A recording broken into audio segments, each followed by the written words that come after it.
Good afternoon, Colorado State University Global graduates, and good afternoon, Denver. We are here today at this commencement ceremony to celebrate this year's of class graduates. As we all reflect on all the time that was sacrificed and all the effort that was put in to be here, we begin to realize how much we have changed over the course of our academic journey. How did these changes begin? What action was taken to start shifting a student's persona from an individual to a leader of academia? Surprisingly enough, the foundation begins with time management. It seems like an oversimplified start, but one would be surprised by just how much more efficient they can be when trained in it. Dave Crenshaw, creator of Time Management Fundamentals, says there are three principles of productivity: space, mind, and time. So what does this all mean?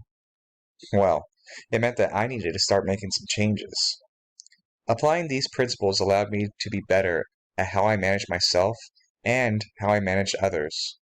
By organizing my space, clearing my mind, and learning to say no once in a while to myself and to others, I have become more attentive, more focused, and more efficient in both my personal and professional life. But being a leader is more than just time management. It's learning about leading. Understanding your style of leading is the starting point of how you want to approach working on a team. While there are many different styles, and you may default to one style or more than others, it is important to be flexible. According to the U.S. Army Field Manual 22-100 on military leadership, effective leaders are flexible in the way they interact with subordinates. They deal with subordinates differently, and changing the way they interact with a subordinate as they develop or as the situation or mission changes. Your manner and your approach of leading will obviously depend on your training, education, experience, and view of the world. You have to be yourself, yet flexible enough to adjust to the people you lead and to the missions you're assigned. As a former Army service member, my style that I'm most comfortable with is authoritative. However, it is not a style that I always choose. I need to adapt based on the team I am part of and the situation at hand. This may mean that I might have to go outside my comfort zone and change my style up. Next, it is important to understand how to utilize your leadership traits that best suit your style of leadership. Some of the best traits I utilize to promote better cohesion with my team are providing clear communication and giving recognition for hard work. I find that when a team has clear direction, not only on how to do something, but why, they understand the intent of a mission and can better execute a task. And when they are successful in doing so, showing appreciation for what they do will motivate them to continue the hard work. These traits go hand in hand with your power to influence your team. Simple steps such as appreciation, as I mentioned earlier, and effective listening can help you work better with your team and break down any divisive barriers that may arise. This is how I approach my team to remove the common us and them feeling that some teams may often sometimes experience. Finally, as a leader, it is important to understand how to be ethical. It may seem obvious, but it is not uncommon for unethical leadership to exist. Research shows that compromised leadership organization can be a leading factor in employee turnover. So, how does this get fixed?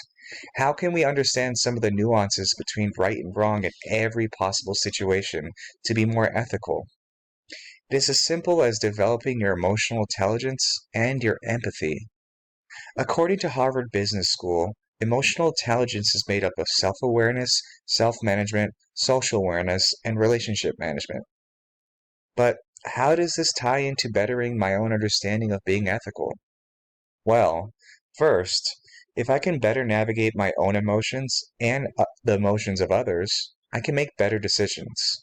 Second, if I understand empathy, which is the core trait of emotional intelligence, I can navigate some of those nuances of right and wrong by picturing myself on the other side of things. For example, if I came in 10 minutes early to work, then I could take an extra few minutes at lunch. While this might not seem like a big deal, I then picture myself as the business owner, and I think I would not be okay with that. You are cheating time out of me and the business. When observed from this perspective, it is easy to understand how empathy and emotional intelligence ties into ethics, and how being ethical can influence your team for the betterment of the organization. In conclusion, there are many peaks and valleys throughout the academic journey, and many changes that happen along the way. As we all reflect on everything that was learned and all the sacrifices made, we stand here today as graduates, the leaders of academia, and now starting our shift to becoming the leaders of tomorrow. Thank you.